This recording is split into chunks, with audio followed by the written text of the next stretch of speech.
반갑습니다 여러분.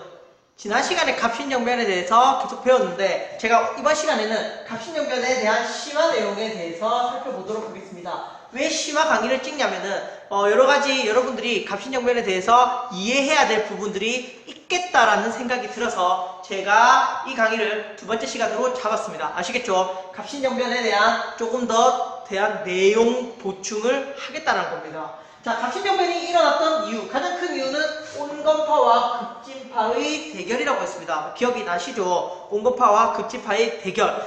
이 외에도 급진계합파들의 위기, 차관도입 실패라든지 청프전쟁, 그리고 일본이 급진계합파를 지원해주겠다라는 약속, 이런 것들이 있었지만 값신정변이 일어나게 됐던 가장 큰 원인은 온건계합파와 급진계합파의 다툼이었습니다. 부당화, 아시겠죠? 자, 온건계합파들은 동도서기를 주장했다라고 했습니다.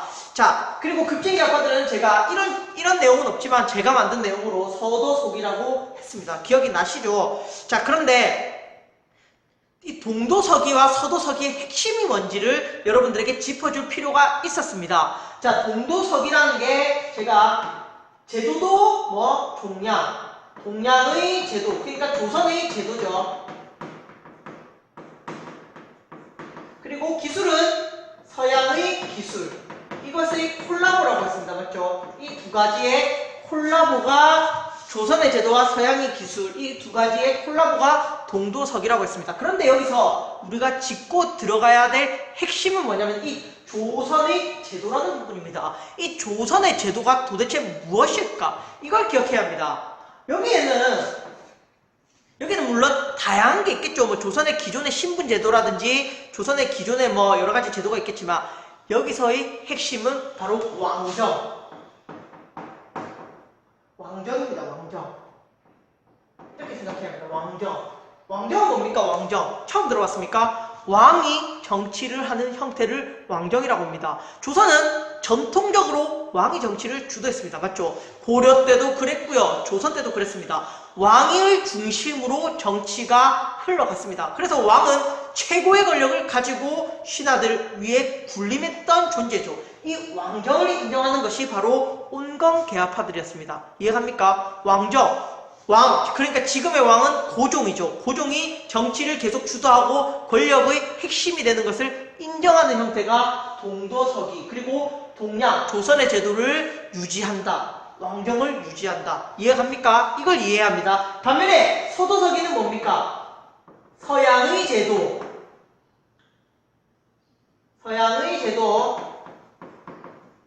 그리고 서양의 기술, 모두를 서양 것으로 받아들이자, 이거였죠. 그럼 우린 여기서 서양의 제도라는 것이 무엇인지 우리가 살펴봐야 합니다. 여기서 말하는 서양의 제도는 뭐냐면요, 왕정이 아닙니다. 서양은 이미 왕정에서 벗어났습니다. 어떤 제도가 서양에서 등장하기 시작했냐면은 입헌군주정.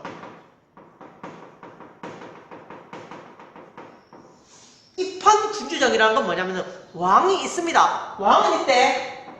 왕은 존재합니다. 하지만 왕이 정치에는 관여한다 안 한다? 정치는 참여를 잘 하지 않는다. 이해갑니까? 왕의 권력이 어떻게 된다? 약해진다는 겁니다. 왕권이 어떻게 된다? 약해진다. 왕권이 약해지는 체제. 이게 바로 입헌군주정입니다. 왕은 정치에 크게 관여하지 않는다. 그럼 정치는 누가 하는데요? 신하들, 대신들이 한다는 거죠. 지금으로 따지면 국회의원들, 의원들이 한다는 거죠. 그러니까 입헌군주정은 왕은 존재하나 왕은 정치에서 약간 배제된다. 왕은 정치에서 이제 좀 떨어지는 존재가 된다. 상징적 존재로 간다는 거죠.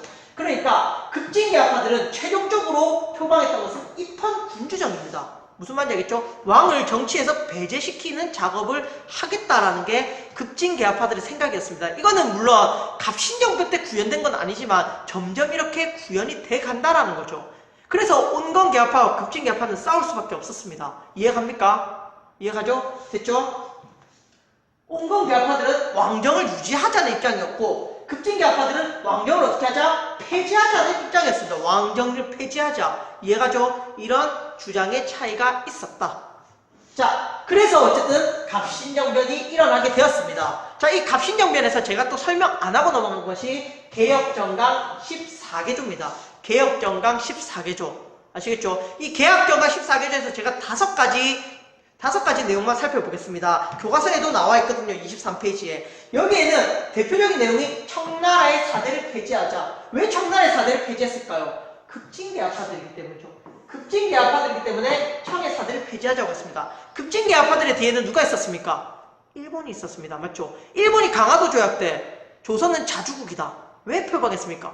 청나라의 간섭을 벗어나게 하기 위해서였겠죠. 청나라의 간섭을 배제시키겠다. 이런 입장이 있었죠. 마찬가지로 일본이 뒤에서 급진개혁파들을 밀어줬기 때문에 일본과 친했던 급진개혁파들은 청나라의 간섭을 배제하려고 했다는 겁니다. 아시겠죠? 됐죠? 청의 사대를 폐지하겠다. 청을 섬기지 마라. 문물을 폐지하겠다. 이건 신분제도를 없애겠다는 겁니다. 공평하게 실력에 따라서 인재를 등용하겠다.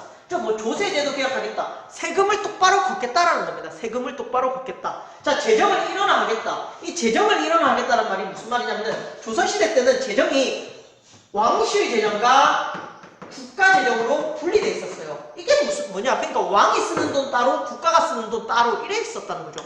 이게 뭐냐? 왕도 이제 앞으로 어떻게 국가에서 타서 써라. 이거를 합치자라는 겁니다. 왕도 이제 돈을 쓸 거면 국가 재정에서 네 기한 내서 써라. 허락 받고 써라. 이런 거였어요. 자, 이 재정이 일어나면 당연히 왕권이 약화되겠죠. 그 다음에 의정부의 권한을 강화하겠다. 이건 무슨 말이냐면은 모든 정치 명령이나 법 같은 것들은 의정부가 논의하겠다는 겁니다. 왕이 결정하는 게 아니라 의정부가 결정하겠다. 이거는 결국은 뭐다? 뭘 표방하는 거다? 결론적으로는 입헌군주정 이런 것들을 표방을 한다는 거죠. 이해갑니까? 입헌군주정을 표방을 한다는 겁니다. 아시겠죠? 물론 100%는 아닙니다. 이 100% 입헌군주정을 추진했는지는 알 수 없습니다. 왜? 이들이 입헌군주정이라는 단어를 쓴 적이 없어요. 급진개혁파들이. 하지만 추측을 하는 거죠. 여기서 추측을 하는 겁니다.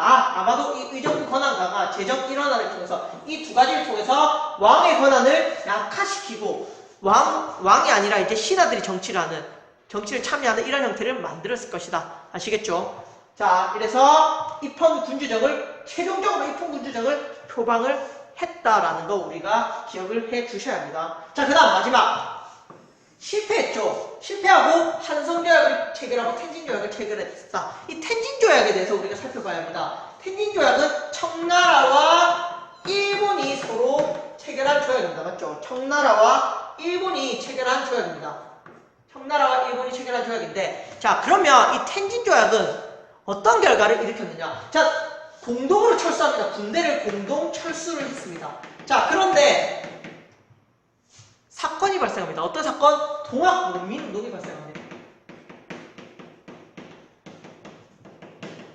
동학농민운동이 발생하자 어떻게? 청나라가 조선의 정부의 요청을 받아서 군대를 파견합니다. 그러자 일본도 청나라가 군대를 파견하니까 우리도 군대를 파견하겠다. 청나라와 일본 군대가 조선에 들어왔죠. 그래서 결국은 이 동학농민운동으로 청나라와 일본이 대결하는 청일전쟁의 결과를 야기합니다.